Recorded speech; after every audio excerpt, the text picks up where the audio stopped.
Hello everyone, I am Shelby Kreider and I am from Group 2 and I will be talking about the California Gold Rush. So the Gold Rush started in Sacramento, California in January of 1848. James Marshall, who was a carpenter, just saw some shiny stuff in a river that was in Sacramento and found out that it was gold and it was worth something. So before the Gold Rush, Sacramento, and the whole state of California really was just very unimportant, and it was just basically Mexican territory.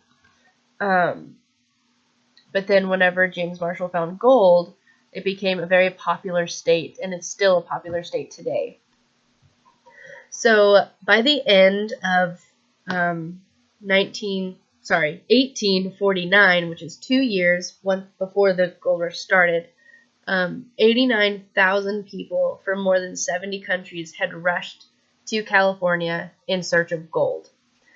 So that's a lot of people to migrate, I guess you could say, from 70 different countries in just 2 years. And, I mean, they didn't have the transportation that we have today. They couldn't just fly here. Most from overseas had to take boats and ferries and ride horses. So that's a lot of traveling that happened in 2 years.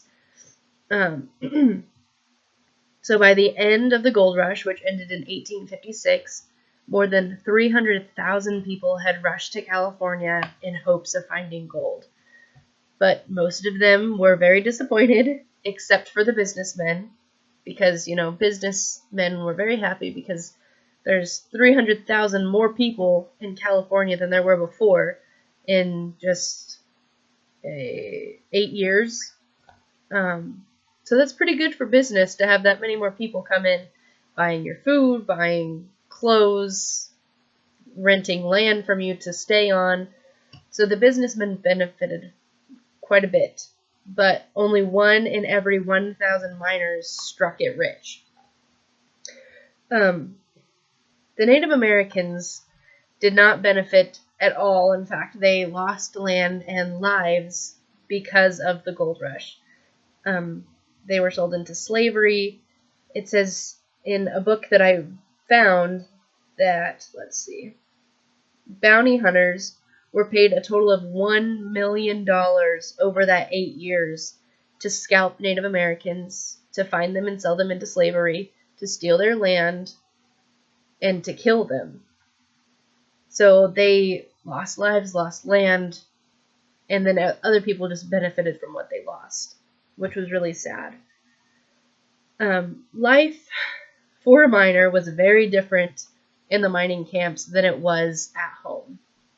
So in their little communities, they established the miners' bylaws, because, you can't just have total chaos. You have to have some rules and some laws to kind of keep things civil between each other. And they also came up with the miners' 10 Commandments.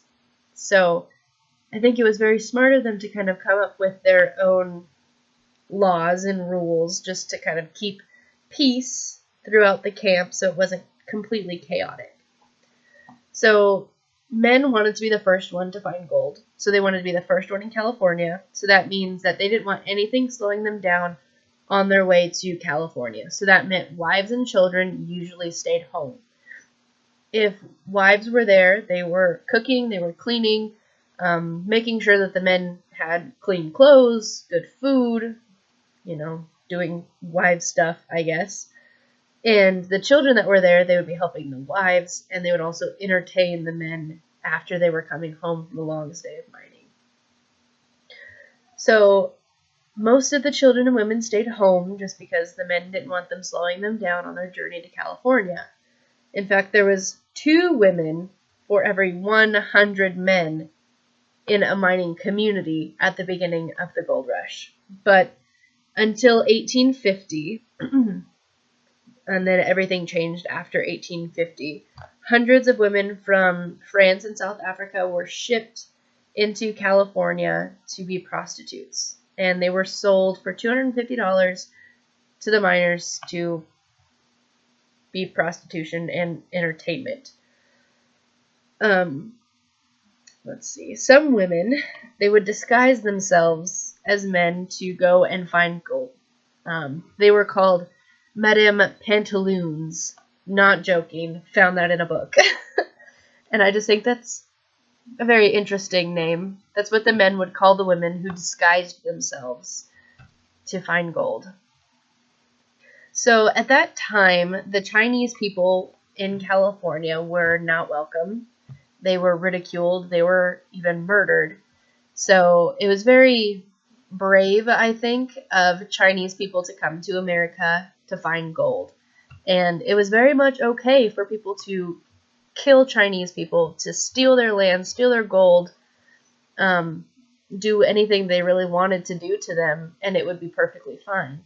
Until 1870. Then the United States government decided to change the laws to where anything that was illegal to do to an American citizen was also illegal to do to a Chinese person. I don't know if they would be citizens yet, but anyone who came from China, it would be illegal to do the same exact thing to them as you would do to an American. So then they essentially got their freedom.